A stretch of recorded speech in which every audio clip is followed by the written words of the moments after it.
Okay, so due to some personal stuff going on in my life right now, I've decided to put a hold on Ondine's Curse. See, when you're just kind of sad, working on a project whose entire story is designed specifically to make the player sad, it can have an effect on the creator. The emotions associated with the project often bleed into the creator's personal life. Scott Cawthon, the creator of Five Nights at Freddy's, has said his own creations have given him nightmares. So I've decided to scale back and work on a tiny little side project that's a little more lighthearted. Now, when I was in high school, I worked at a movie theater.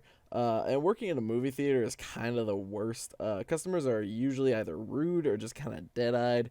It doesn't occur to most customers that the person behind the counter is like a person with thoughts and hopes and dreams. To a customer, the guy behind the counter is a single function robot. It makes popcorn and takes your money.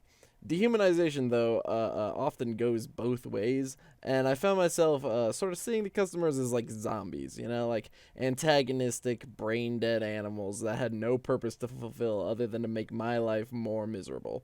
And then it occurred to me that a movie theater employee beating up zombies would make it a really fun game. So I started to work on it, but I got sidetracked and it kind of faded into the background of my many other unfinished projects. Well, now that things in my life aren't going so great, I can't think of a better time to work on a fun, tongue-in-cheek action platformer. Now, a little while back, I was looking through my own videos logging the creation of Ondine's Curse, and I noticed that on other people's videos on YouTube, you can always like a comment, right? But only the creator can love a comment. And that caused me to think about the relationship between a creator and their creation. And I found that there's a love there that isn't often present elsewhere in the world. Take, for example, the player character. If you saw my exposition dump video, it should no doubt look familiar. Even the earlier versions of the movie theater employee looked like the night character from the only version of that game that I was proud enough to show off.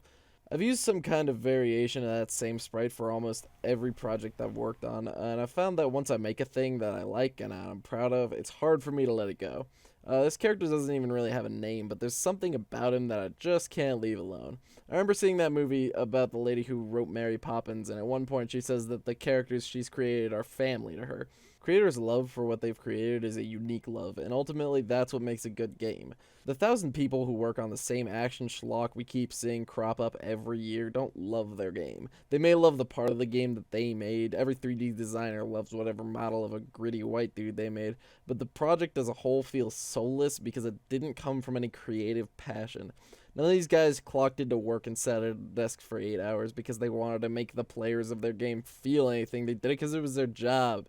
Measure that against games like Undertale and Papers, Please. Sure, they have great stories and great gameplay, but what makes them good is the fact that the people who made these games cared about what they were making. The game isn't a product of 1,000 people's 9 to 5 shifts. It's the product of people who wanted to create something meaningful for the player. That's what's great about independent game design, and hopefully it'll be what's great about my games.